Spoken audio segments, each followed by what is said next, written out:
Quoi de neuf par rapport à hier? Bonjour Bonjour. William, bonjour à tous et bonne année. Alors comme souvent, le lundi on avance en ordre dispersé. La presse fait le grand écart entre la grève des médecins qui peste contre la généralisation du tiers payant et la révolution tranquille à laquelle se livre le pape François en nommant des cardinaux connus pour leur engagement social, en passant par tout un tas d'autres sujets comme l'émergence d'une gauche rouge en Grèce et en Espagne, c'est la une de Libération ce matin, ou encore la ribambelle de défis qui nous attendent en 2015, qu'ils soient planétaires ou hexagonaux.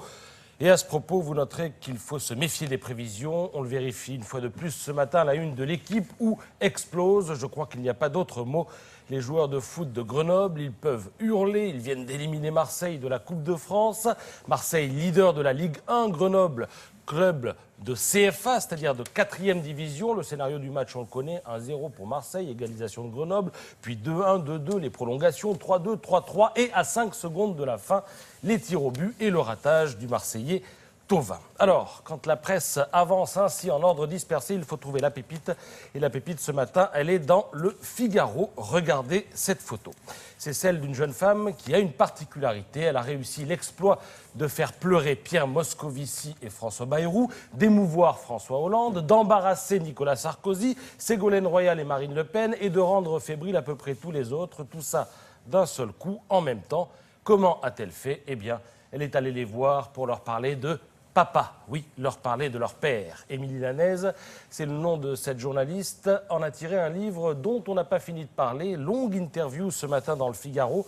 Le point commun entre tous les killers de la politique, on s'aperçoit que c'est le père qui, qu'il soit présent ou absent, eh bien, est toujours une figure très imposante de leur enfance et son autorité en impose, elle est bien établie, ce qui a sans doute incité le futur politique à choisir un métier qui le conduise à commander. Alors Bayrou, eh bien son père, un paysan béarnais, déclame du Lamartine et du Victor Hugo tout en trayant les vaches avec le petit François.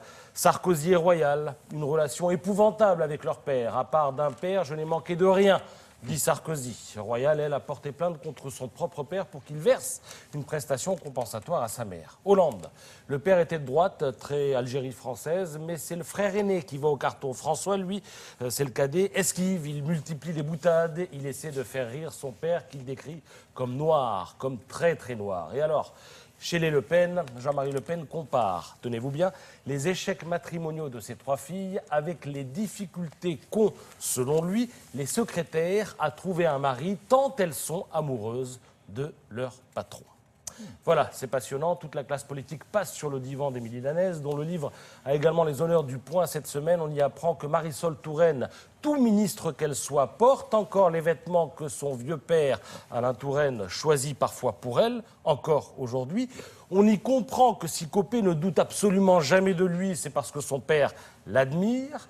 On s'y émeut que François Baroin se soit lancé en politique peu avant la mort de son père. Lui vivant, je n'aurais jamais fait de politique, confesse-t-il. Et puis alors, Pierre Moscovici, il faut savoir que ses parents divorcent, il a 13 ans, et alors avec son frère ou sa sœur, d'ailleurs ils sont 2, l'autre a 11 ans, on ne sait pas si c'est un frère ou une sœur, ils vont vivre seuls, livrés à eux-mêmes, dans un appart loué. Le père passe de temps en temps, la mère dépose des repas à réchauffer, mais les parents vivent ailleurs. C'est stupéfiant, c'est dans Le Point et également chez Stock. Ça s'appelle « Même les politiques ont un père » et c'est un livre à lire.